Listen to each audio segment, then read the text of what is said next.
Hello everyone, welcome to my channel Basic Physics by Dr. Meenakshi. A particle of mass m moves under action of central force whose potential is Vr is equal to kmr cube, k greater than 0. Then for what kinetic energy and angular momentum will the orbit be circle of radius r about the origin? तो बेटा ये हमारी two body central force problem है। ऐसे questions के concept आपको clear होने चाहिए CSIR के पॉइंट ऑफ व्यू से। हमें क्लियरली दिया गया है कि जो पार्टिकल है वो VR is equal to KMR cube के अंडर मूव करता है। तो बेटा उसका फोर्स क्या होगा? It is the gradient of potential minus curly V by curly R। तो आपको ये फर्स्ट डेरिवेटिव निकालना आता है कि आपको ये VR दिया हुआ है,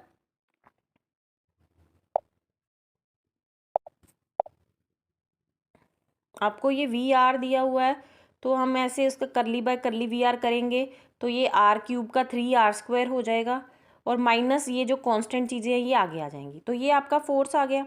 लेकिन अगर हम करें बात सेंट्रल फोर्स की तो वो सेंट्रीपिटल फोर्स के डायरेक्टली प्रोपोर्शनल होता है mv²/r। ये भी फोर्स है, ये भी फोर्स है, हम दोनों को इक्वेट कर देंगे। यहाँ से अगर हम देखेंगे तो हमें v² का आंसर मिल गया, वो आ गया r के साथ, ये r ऊपर चला गया और ये m के साथ m कट गया, तो v² का आंसर हमारे पास आ गया।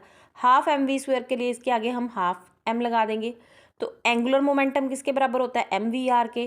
तो इसका अंडर रूट कर देंगे v² का, तो ये आपके पास उसका आंसर आ जाएगा फर्स्ट पार्ट का। Second part is calculate the period of the circular motion. Now you know कि what is the frequency, it's r omega, nu is equal to r omega, तो इट इज़ 2πr/t। तो v² जो है यहाँ पर हमें पता था v² का आंसर 3kr क्यूब के बराबर है, तो ये न्यू का आंसर इसमें हम पुट करेंगे, ठीक है। और एक ये 3kr क्यूब के बराबर है, यहाँ से r² कट जाएगा और जो t का आंसर है ये इस फॉर्म में आपका आ जाएगा। तो ऐसे क्वेश्चन CSIR में बहुत ज़्यादा पूछे जाते हैं, तो बच्चे जो है वो इसे अटैम्प्ट नहीं कर पाते। सिंपल है, एक तो VR आपको दिया हुआ है, उसको ग्रेडियंट करके आपको फोर्स निकालना, और दूसरा फोर्स सेंट्रीपिटल फोर्स के बराबर होता है, तो उन दोनों को इक्वेट करके वहाँ से आपके पास v² का आंसर आ जाएगा। वहाँ से आप एंगुलर मोमेंटम निकाल सकते हो, nu is equal to r omega होता है, ओमेगा 2π/t होता है। तो ये सारे छोटे छोटे कंसेप्ट जब तक आपको क्लियर होते हैं तब ये क्वेश्चन आपसे इजीली सॉल्व हो सकता है। Next question is the most important question from the point of view of CSIR। Generally ये पूछा जाता है, इसेंट्रिसिटी अर्थ के ऑर्बिट के दी हुई है, हमें ratio of maximum and minimum speed of earth on its orbit निकालना है, ठीक है।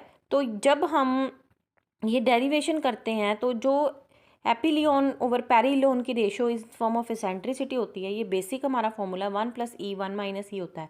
पर यहाँ पे एक मोस्ट इंपॉर्टेंट कॉन्सेप्ट लगता है कि चाहे आप मैक्सिमम पे हो चाहे आप मिनिमम पे हो, आपका एंगुलर मोमेंटम होता है जो mvr, वो हमेशा कांस्टेंट रहता है।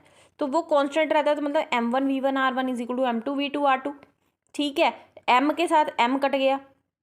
अब r2/r1 की रेशो आपको दी हुई है, वो v1/v2 आ गई। r2/r1 1+e 1 - e के बराबर है, तो इसको आप यहाँ पे पुट कर दीजिए। तो v1/v2 is equal to 1+e 1 - e। v1 क्या है? v max. v2 क्या है? v minimum. तो बेटा इसको इक्वेट करके ये इजीली निकल आएगा एक्सप्रेशन कि जब आप ऐसे लिखोगे v maximum 1+e, v minimum 1 - e, तो e की वैल्यू एक साइड पे हो जाएगी और v maximum minus v minimum over v maximum plus v minimum आपका आंसर आ जाएगा। ये हम इजीली जो है वो शो कर सकते हैं, ये हम इजीली थर्ड पार्ट जो है वो शो कर सकते हैं। यहाँ पर हमें क्वेश्चन में e की वैल्यू दी थी, तो वो हमने e की वैल्यू यहाँ पर पुट कर दी और वहाँ से हमारे पास ऑर्बिट जो है वो वैल्यू इसकी 1.03 आ रही है, maximum speed over minimum speed का answer earth around its orbit. तो आई होप आपको ये क्वेश्चन जो है वो क्लियर होंगे। मेन आपका एक तो सेंट्रीपिटल फोर्स mv²/r होता है, उसको आपने minus curly v by curly r के इक्वल करना है। एक mvr is equal to constant, ये कंसेप्ट इंपॉर्टेंट है। एक आपका ये कंसेप्ट इंपॉर्टेंट है कि जो v1/v2 है वो r2/r1 1 + e के बराबर होता है, और वहाँ से e का आंसर आता है v maximum minus v minimum over v maximum plus v minimum. I hope concepts are clear to you regarding central force problem. It is mostly asked in the CSIR question. एक तो question इसके पक्का होते हैं classical physics में से, तो short questions हैं, इसको अच्छे से गो थ्रू जाइए, गो थ्रू इसके कंसेप्ट करिए और इसके न्यूमेरिकल प्रॉब्लम्स करिए। अगर आपको कोई दिक्कत है आपको कमेंट सेक्शन में मुझसे पूछ सकते हैं। All the best for your exam. Thank you very much for listening and watching the content. Please subscribe my channel. Thank you.